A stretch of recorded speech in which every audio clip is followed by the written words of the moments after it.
مرحبا بمتتبعي هذه القناة المتخصصة في توقعات توتو فوت وكوطي سبور. هذه توقعات وتفاصيل البرنامج تقديرا للجهد المبذول. لا تنسوا اللايك والاشتراك، وشكرا على المشاهدة حتى النهاية. أصدقائي ومتتبعي هذه القناة، لقد لاحظت بكون المنطق الكروي يغيب أحيانا في بعض البطولات، كما وقع في البطولة الإنجليزية الأسبوع الماضي.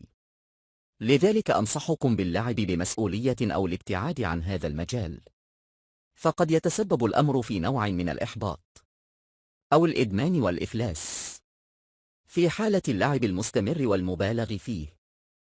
Salut les amis et tous les abonnés. Mes pronostics de Toto Foot 14 spécial 643 du 5 septembre 2025 16h. Match 1 Congo-Tanzanie vendredi 16h pronostic. DOS. Match 2 Uganda-Mozambique vendredi 16h pronostic. Ono. Dose. Match 3 Danemark-Scotland vendredi 18h45 pronostic. Ono DOS. Ono X. Match 4 Ukraine-France vendredi 18h45 pronostic. DOS.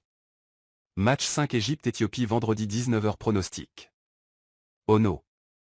Match 6 Sénégal-Soudan vendredi 19h pronostic. Ono. Match 7 Maroc-Niger vendredi 19h pronostic. Ono. Match 8 Nigeria-Rwanda samedi 16h pronostic. Ono. Match 9 Arménie-Portugal samedi 16h pronostic. DOS. Match 10 Irlande-Hongrie samedi 18h45 pronostic. XDOS. Ono Dose. Match 11h Centrafrique-Comores dimanche 16h pronostic.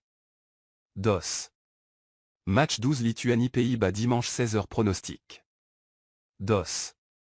Match 13 Pologne-Finlande dimanche 18h45 pronostic. Ono. Ono X. Match 14 Turquie-Espagne dimanche 18h45 pronostic. Ono DOS X Dose. Bonne chance pour tous. Bonne chance pour tous.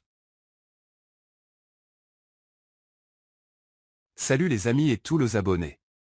Mes pronostics de Toto Foot 14 spécial 643 du 5 septembre 2025 16h. Match 1 Congo-Tanzanie vendredi 16h pronostic. DOS. Match 2 Uganda-Mozambique vendredi 16h pronostic. Ono. Dose. Match 3 Danemark-Scotland vendredi 18h45 pronostic. Ono DOS. Ono X. Match 4 Ukraine-France vendredi 18h45 pronostic.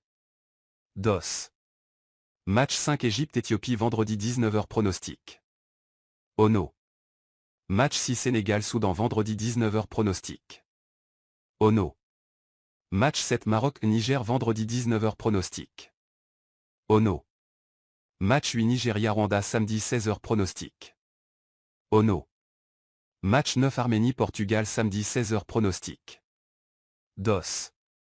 Match 10 Irlande-Hongrie samedi 18h45 pronostic. XDOS.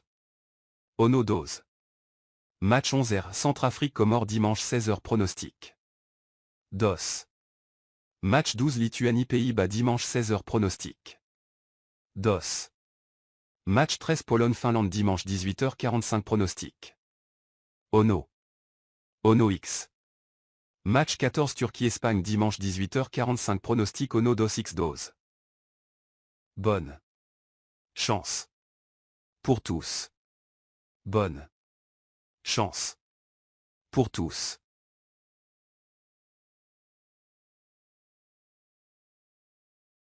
مخاطر الرهانات الرياضية. شات جي بي تي تقول: الرهانات الرياضية قد تبدو مغرية بالنسبة للكثيرين لأنها توفر فرصة لكسب المال السريع، ولكنها تأتي مع مجموعة من المخاطر التي يجب أن يكون الأشخاص على دراية بها قبل المشاركة فيها. إليك بعض المخاطر الرئيسية المرتبطة بالرهانات الرياضية. 1. الإدمان والمشاكل النفسية. الإدمان على القمار من أكبر المخاطر التي تواجه الأشخاص الذين يشاركون في الرهانات الرياضية، هو إمكانية الوقوع في فخ الإدمان على القمار. هذا يمكن أن يؤدي إلى مشاكل مالية ونفسية كبيرة. التوتر والقلق الرهانات قد تتسبب في شعور دائم بالقلق، خاصة عندما يتم خسارة المال المراهن عليه. 2. المشاكل المالية. الخسائر المالية. الرهان على المباريات الرياضية قد يؤدي إلى خسارة مبالغ مالية كبيرة، خصوصا إذا كان الشخص يراهن بشكل مفرط أو غير مدروس. الدخول في الديون. البعض قد يلجأ إلى الاقتراض من أجل تمويل رهاناتهم، مما يزيد من تعقيد وضعهم المالي. 3. التأثير على العلاقات الشخصية. تأثيرات اجتماعية سلبية. يمكن أن تؤدي الرهانات الرياضية إلى تدهور العلاقات مع الأصدقاء والعائلة، خاصة إذا كان الشخص يراهن بشكل مستمر أو بشكل غير مسؤول. تضارب الاهتمامات. في بعض الحالات قد يؤدي الانشغال المفرط بالرهانات الرياضية إلى إهمال المسؤوليات الاجتماعية والعائلية. 4. تأثيرات على الصحة العقلية. الشعور بالفشل والإحباط. الخسارة المستمرة في الرهانات قد تؤدي إلى مشاعر الفشل والإحباط، مما يؤثر على الصحة العقلية.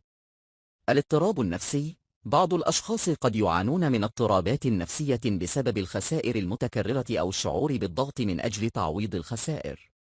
5. التلاعب والغش. التلاعب بالنتائج. بعض المراهنات الرياضية قد تكون عرضة للتلاعب أو التلاعب بالنتائج، مما يخلق بيئة غير عادلة. المراهنات غير المشروعة. في بعض البلدان قد تكون الرهانات الرياضية غير قانونية أو خاضعة للرقابة الصارمة، مما يزيد من المخاطر القانونية. 6. الضغوط الاجتماعية والثقافية. الضغط من الأقران. يمكن أن يكون هناك ضغط من الأصدقاء أو المحيط الاجتماعي على الأشخاص للمشاركة في الرهانات الرياضية. الاعتقاد بوجود نظام رابح. بعض الأشخاص يعتقدون أنهم قادرون على الفوز دائما بفضل استراتيجيات معينة أو نظام ما، وهو اعتقاد يمكن أن يساهم في زيادة المخاطر المالية والنفسية. 7. المشاكل القانونية. الرهانات غير القانونية. في بعض البلدان أو الولايات قد تكون بعض أنواع الرهانات الرياضية غير قانونية، مما قد يعرض المراهنين لمشاكل قانونية مثل الغرامات أو السجن. التعامل مع منصات غير موثوقة. قد يلجأ البعض إلى منصات مراهنة غير مرخصة أو غير آمنة، مما قد يؤدي إلى تعرضهم للاحتيال أو سرقة الأموال. نصائح للتقليل من المخاطر. 1. ممارسة المسؤولية. إذا كنت تختار المشاركة في الرهانات الرياضية، تأكد من أن تكون المبالغ التي تراهن بها هي أموال يمكن تحمل خسارتها دون التأثير على حياتك المالية.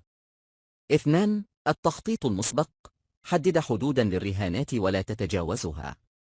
هذا يساعد على الحد من الخسائر الكبيرة. 3. تجنب الرهان العاطفي. حاول تجنب المراهنة بناء على الانفعالات أو العواطف مثل الحب لفريقك المفضل. الرهان يجب أن يكون مدروسا وليس عاطفيا. 4. اطلب الدعم إذا كنت تشعر بالإدمان. إذا شعرت بأنك تبدأ في الوقوع في فخ الإدمان على القمار، اطلب المساعدة من مختصين في الصحة النفسية. هل لديك أي تجارب مع الرهانات الرياضية أو تحب أن تعرف كيف يمكن تقليل هذه المخاطر؟